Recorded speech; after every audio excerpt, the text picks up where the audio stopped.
조국혁신당 국회의원 신장식입니다. 저는 국회 정무위원회 소속으로서 추경안에 반영되어 있는 채무조정과 관련된 의견을 여러분께 드리고자 이 자리에 섰습니다. 해묵은 도덕적 해이 논란을 걷어치우고 실효성 있는 추경, 더 강한 민생 보완책을 만들어내야 합니다. 어제 새 정부의 첫 추경안이 국회에 제출됐습니다. 조국혁신당은 이번 추경에 대해서 윤석열 정부의 꼼수, 편법을 벗어난 정직한 추경이자 위기의 대한민국 경제를 살릴 실효성 있는 추경이라고 평가합니다. 이미 신속한 추경 통과를 위해 노력하겠다고 밝힌 바 있습니다. 따라서 국민의힘은 발목 잡기를 즉각 중단하고 이번 추경안 통과를 위해서 협조해야 합니다.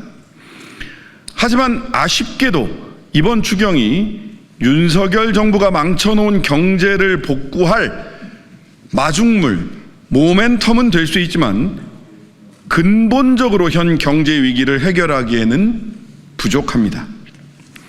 저는 국회 정무위원회 소속으로서 그동안 지속적으로 소상공인, 자영업자, 저소득 가게의 어려움을 해결해야 한다고 호소해 왔습니다.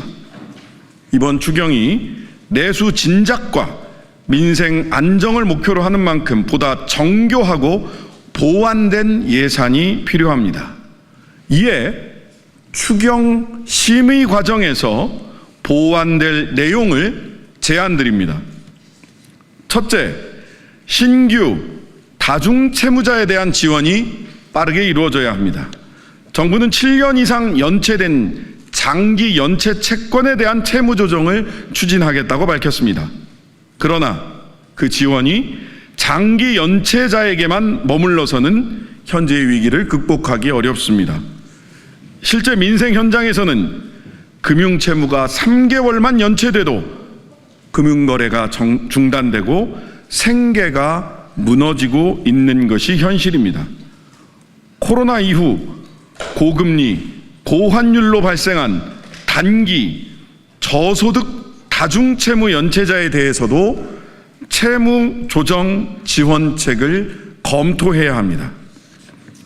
둘째, 세부적이고 맞춤형인 핀셋 지원이 더 필요합니다.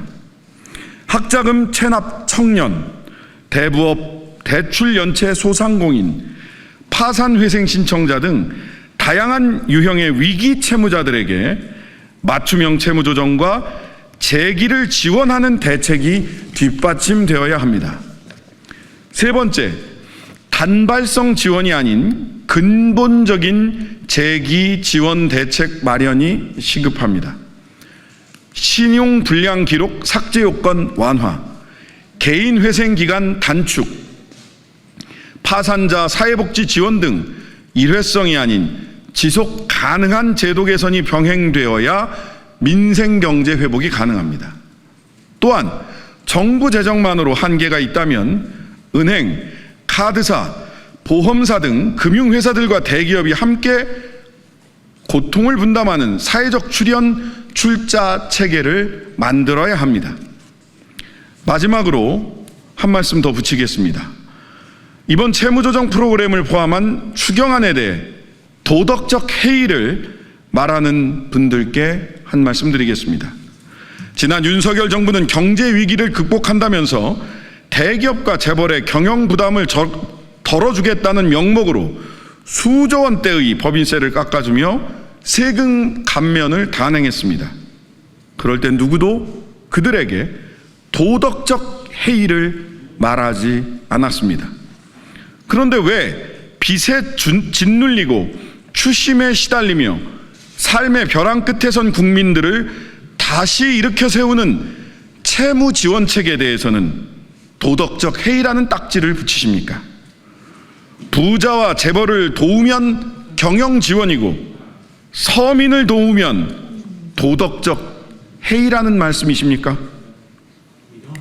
지금은 도덕적 해이를 문제 삼을 것이 아닙니다. 지금 우리가 이야기해야 할 것은 경제회생의 타이밍입니다. 위기에 빠진 국민, 특히 한계 소비층의 소득과 소비를 회복시키는 것이야말로 가장 직접적이고 강력한 경제회생책이자 경기부양책입니다.